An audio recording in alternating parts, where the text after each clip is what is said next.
Hey guys, मेरा नाम है लक्ष्य और आज मैं जिस चीज़ के बारे में बात करने जा रहा हूँ उस चीज़ ने मेरे जेईई मेंस फरवरी अटेम्प्ट के 2 महीने पहले मेरे मार्क्स की रेंज जो कि थी 170 से 180 के बीच में डायरेक्टली उसको इंक्रीज़ कर दिया था 220 से लेकर 240 की रेंज के बीच में। और यार वो चीज़ थी डेली बेसिस पे मॉक टेस्ट देना। इसी चीज़ ने मेरे मार्क्स को एकदम इंस्टेंट बूस्ट दिया था। और इस चीज़ का मेन रीज़न ये नहीं था कि मैंने मॉक टेस्ट दिए थे, इसका मेन रीज़न ये था कि मैंने मॉक टेस्ट को देने के बाद उनको प्रॉपर्ली एनालाइज करके अपनी मिस्टेक्स को देखा था। सिर्फ जेईई की तैयारी चैप्टर्स को और उनको रिवाइज़ करके ही सिर्फ नहीं होती, एक्चुअल में हमें उनको प्रैक्टिकली टेस्ट करना पड़ता है थ्रू गिविंग मॉक टेस्ट। और यार मॉक टेस्ट देने का मेन एडवांटेज आपको ये होता है कि आपका जो ब्रेन होता है उसे एक तरह से अडेप्टेशन मिल जाती है कि रेगुलर बेसिस पे आप उसी टाइम स्लॉट पे एग्ज़ाम दे रहे हो, तो आपका जो ब्रेन होगा उसको एक तरह से सिग्नल्स जाएंगे कि आप एज अ हैबिट इसको ले रहे हो और आपको इस टाइम पे अपना ब्रेन की कैपेसिटी 100% या फिर मैक्सिमम पोटेंशियल तक जाकर यूज़ करनी है, ताकि आपकी उस टाइम पे कोई सिली मिस्टेक या फिर टाइम की वजह से आप पीछे ना रह जाओ, कोई आपको चीज़ आती हो और आप उसको अटेम्प्ट ना कर पाओ due to lack of time management. और यार दूसरा बेनिफिट ये होगा कि अगर आप बेसिकली सेम टाइम स्लॉट्स पे मॉक टेस्ट दोगे तो आपका जो साइकिल होगी, स्लीप साइकिल, वो उस टाइम पे आपको डिस्टर्ब नहीं करनी चाहिए। कुछ लोग होते हैं कि दोपहर या सुबह भी सोने की हैबिट होती है उनको 1-2 घंटे, तो वो चीज़ पेपर को आप देखो ना कि आपको आती है कि नींद या नहीं आती, तो उस हिसाब से आप अपनी नींद को चेंज करो और उसको रात के स्लॉट्स में 12 से 6 के बीच में करो, वही बेस्ट टाइम होता है मेरे हिसाब से तो।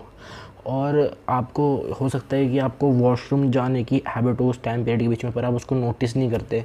तो अगर आप ऐसी ऐसी चीज़ों को अगर आप नोटिस में लेके आओगे तो बहुत ज़्यादा बेनिफिट होगा मॉक टेस्ट के बीच में, ताकि आपका पेपर के टाइम पे आपका टाइम वेस्ट ना हो। और आपको हैबिट होनी चाहिए कि उस टाइम पे आप कुछ खाओ भी ना, ताकि आपको फूड क्रेविंग ना हो एज एग्ज़ाम में, क्योंकि वो एक डिस्ट्रैक्शन ही हो सकती है आपके लिए। और यार तीसरी चीज़ जो आपको ध्यान में रखनी चाहिए वो ये है कि जो आपके हैबिट है मॉक टेस्ट देने की, वो भी एकदम करेक्ट होनी चाहिए। कि आप मॉक टेस्ट दे रहे हो तो आप एक प्रॉपर चेयर के ऊपर, ऑफिस चेयर के ऊपर आई सजेस्ट देनी चाहिए आपको। एक सीबीटी एग्ज़ाम करके होता है, कंप्यूटर बेस्ड टेस्ट, उसी के थ्रू लिया जाता है जेईई मेंस। तो आपको भी ट्राई करना चाहिए कि आप ऐसे मॉक टेस्ट में एनरोल हो जाओ जिनके अंदर सीबीटी के थ्रू आपका एग्ज़ाम होता है, ना कि आप ऑफलाइन के अंदर पेपर्स के अंदर ओएमआर शीट भर रहे हो, जिनका कोई लॉजिक ही नहीं रहता आजकल के टाइम में, तो क्योंकि सब कुछ ऑनलाइन हो चुका है। और यार मॉक टेस्ट देना ऑनलाइन के थ्रू एक और बेनिफिट ला सकता है कि आप अगर प्रीवियस ईयर क्वेश्चन अभी से अटैम्प्ट नहीं कर रहे थे जेईई मेंस के लिए, जो कि करना बहुत ही ज़्यादा सजेस्टेड है मेरी तरफ से, तो आप ऐसा कर सकते हो कि जो प्रीवियस ईयर पेपर्स हैं उनको ही एज अ मॉक टेस्ट क्यों नहीं दे देते आप, ताकि आपकी जो एग्ज़ाम देने की टेम्परामेंट है वो और भी ज़्यादा बेटर वे में बिल्ड हो सके। क्योंकि वो जो टाइम है ना, अगर आप जितना ज़्यादा मॉक टेस्ट दोगे तो आपका ब्रेन उसी तरह से हो जाएगा कि उसको 3 घंटे में maximum to maximum question solve करने हैं, जिससे आपके दिमाग की प्रोसेसिंग पावर उस टाइम में अगर बढ़ जाती है रियलिटी में, तो आपके लिए टाइम थोड़ा सा स्लो चलेगा, मतलब कि आप पूरा टाइम यूज़ कर पाओगे। ऐसा नहीं होगा कि एकदम से टाइम भाग गया, आप किसी चीज़ को अटेम्प्ट करना सब चाहते थे और कर नहीं पाए due to lack of practice. और यार अभी जो पॉइंट मैं बताने वाला हूँ उसको सुन के तुम शायद यार वीडियो छोड़ के चले जाओगे, पर यार प्लीज़ जज मत करना। होता है ऐसे एग्ज़ाम में कि आपको एग्ज़ाम तो देना है तो आप मास्क पहन के ही जाओगे ना, तो अगर आपने मास्क नहीं पहना तो वो आपको दिन थोड़ी ना देंगे। तो please please please mock test देते हुए अपने मास्क को भी पहनने की आदत रख लो। हाँ मैं जानता हूँ कि मैंने जब मॉक टेस्ट दिया था तो कुछ थे ऐसे सेंटर पे जो कि काफ़ी स्ट्रिक्ट थे, पर लेकिन कुछ ऐसे भी थे कि जो नाक के नीचे मास्क करने देते थे, जिससे थोड़ी सांस तो आती थी। बट आपको एक मास्क चुन लेना चाहिए जिसमें आपको ब्रीथ कर सकते हो आप अच्छी तरह 3 घंटे तक, और आपको स्वेटिंग भी आ सकती है। यहाँ पे हो सकता है कि वहाँ पे उन्होंने ठीक से ना करा हो, तो यार प्लीज़ उसके लिए आप रेडी रहो, क्योंकि वो हो सकता है अगर मास्क की वजह से आपके थोड़े से भी कंसंट्रेशन हिली और आपके क्वेश्चन गए ना, तो सबसे ज़्यादा बुरा तुम्हें लगेगा यार, और किसी को लगना नहीं है वहाँ पे। और यार लास्ट में ये चीज़ बोलना चाहूँगा मैं कि जो मॉक टेस्ट होते हैं जो आप जनरली देते हो ना, वो एक्चुअल में थोड़े हार्ड लेवल के ही होते हैं रियल एग्ज़ाम से। तो इतना ज़्यादा भी टेंशन मत लेना कि थोड़े से कम मार्क्स आ गए आपके मॉक टेस्ट में तो आप ऐसे ही बैठ गए और 2 दिन तक कुछ पढ़ा ही नहीं यार। क्योंकि मॉक टेस्ट जो होते हैं वो आपके जो बनाते हैं ना कोचिंग या फिर दूसरे लोग होते हैं जो भी जिन्होंने भी बनाते हैं आपके मॉक टेस्ट, वो चाहते हैं कि आप हार्ड क्वेश्चन ही करो, ताकि वो एग्ज़ाम के टाइम पे आपके इजी क्वेश्चन हो पाए ज़्यादा और आपके मार्क्स बढ़ जाएँ। तो यार बिल्कुल भी इस चीज़ को लेकर नेगेटिव नहीं होना है। और यार जो एक बहुत ज़्यादा बड़ी चीज़ होती है एग्ज़ाम फेयर करके, वो चीज़ तो प्रैक्टिस से ही जाती है सब हर इंसान की। जैसे बोर्ड्स का टाइम था तब भी आप सैम्पल पेपर लाते तो आपका जो एग्ज़ाम का फियर था वो भी थोड़ा सा कम हो रहा होता था।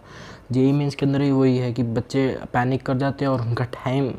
और जो क्वेश्चन आ सकते थे उनको वो भी नहीं आ पाते, उन क्वेश्चंस को देख लेते हैं जो नहीं कर सकते और उन पैनिक कर जाते हैं। तो एग्ज़ाम फियर एक बहुत ज़्यादा हर्डल है जिसको पार करने का सिर्फ मॉक टेस्ट को बार बार अटैम्प्ट करने का ही तरीका है, और इसका कोई और इलाज नहीं है। और दूसरी चीज़ ये होती है कि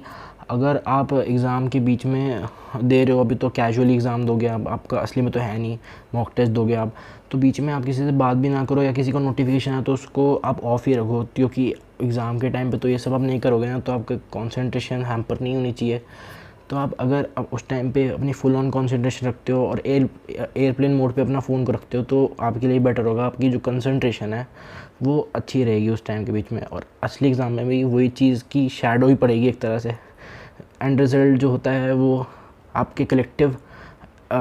एफ़र्ट्स की वजह से ही आता है एंड में। ऐसा तो नहीं होगा कि उस टाइम पे कुछ चमत्कार होता है और आपके एग्ज़ाम में एकदम से ही अच्छा चला जाएगा। अभी आप कुछ करोगे उस एग्ज़ाम के लिए तभी वो एग्ज़ाम लास्ट में आके अच्छा हो पाएगा आपके लिए।